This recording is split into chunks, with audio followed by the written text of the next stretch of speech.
வந்து என்ன கேட்டிருக்காங்கன்னா, அமராவதி ஆற்றில் வந்து கழிவுநீர் கலந்துருக்கு, அது சொந்தமாக தான் வந்து 5 இடத்துல ஆய்வு பண்ணி அறிக்கை தாக்கல் செய்யணும்னு சொல்லி உத்தரவிட்டிருக்காங்க. ஒரு நீதிமன்றமே வந்து தானாக முன் வந்து அதை எடுத்துருக்குது. இப்போ மாசு கட்டுப்பாடு வாரியம் நாங்கள் ஆய்வு செய்து சமர்ப்பிப்போம். அதில் எந்த ஒரு அமராவதியை பொறுத்தவரை ஒரு சின்ன அருகில் ஒரு சின்ன சாயப்பட்ட கூட கிடையாது.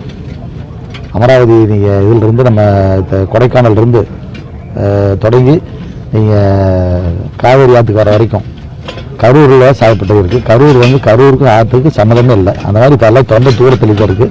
எல்லாமே ட்ரீட்மெண்ட் பிளான் போட்டிருக்காங்க. அதுக்குண்டான வாய்ப்பு 100% இல்லை.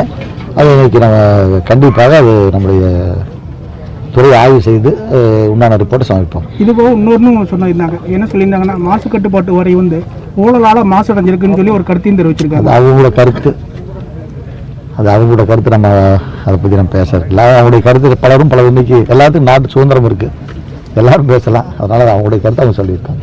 நான் நீர்நிலைகள் மாசுபடுத்துறதுனால வந்து குண்டர்சட்டம் கை செய்யலாம் சொல்லி நீதிமன்றம் சொல்லியிருக்கேன். இது வரைக்கும் எத்தனை வழக்குகள் அந்த மாதிரி பதிவு பண்ணியிருக்கோம்? அது மாதிரி பெரிய லெவலில் ஒரு பெரிய மாசுபடுற அளவுக்கு எந்த இதுவும் இல்லை.